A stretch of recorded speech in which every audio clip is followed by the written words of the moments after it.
In 1492, Columbus set sail for Asia, miscalculated the distance, and found the Bahamas instead. It is August 3rd, 1492. 3 ships prepare to depart from the Spanish port of Palos. The largest is the carrack Santa Maria. The smaller 2 are caravels, the Pinta and the Niña. 90 men crew the expedition under the command of Genoese trader and navigator Christopher Columbus, then 41 years old.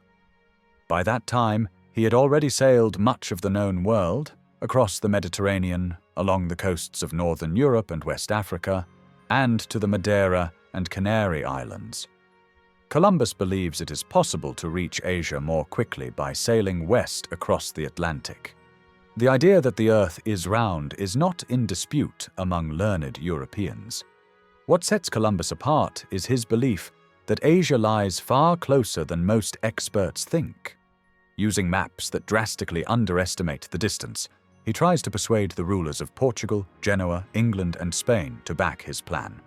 Most refuse. But Queen Isabella of Castile eventually reconsiders, and together with King Ferdinand of Aragon, she approves the voyage. Columbus secures favorable terms, including appointment as governor of any new lands he discovers, and 1/10 of all profits. Even so, the Spanish crown has modest expectations. If he fails, little would be lost. But if he succeeds, Spain will bypass the Ottoman-controlled Silk Road and secure its own trade route to Asia. After a stop at the Canary Islands to restock supplies, the 3 ships turn west into the uncharted Atlantic. Columbus's charts suggest that Japan lies only about 2,500 nautical miles away, when in reality, the distance is over 12,000. For 6 grueling weeks, they sail with no sight of land.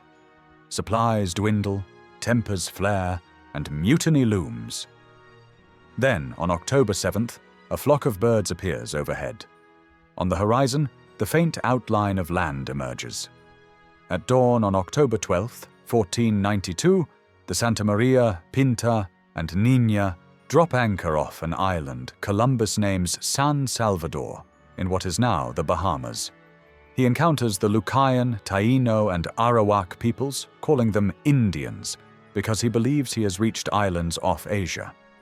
Columbus notices the gold they wear, and in his journal he writes, "They should be good and intelligent servants, for I see that they say very quickly everything that is said to them, but they are simple in warlike matters. I could conquer the whole of them with 50 men." Over the following months, Columbus explores parts of present-day Cuba and Hispaniola. The Santa Maria runs aground, forcing him to return to Spain on the Niña.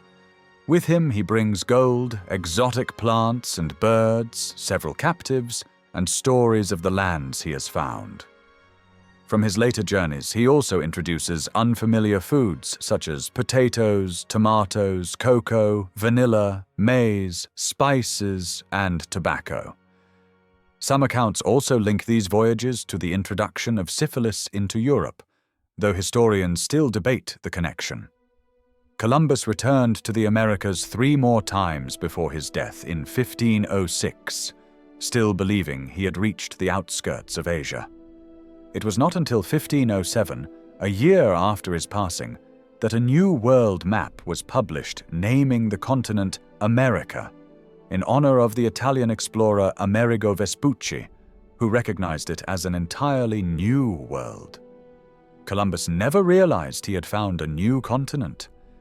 Yet, with a single daring voyage, he set in motion a chain of exploration, colonization, and exchanges that would change the course of history. And the world as we know it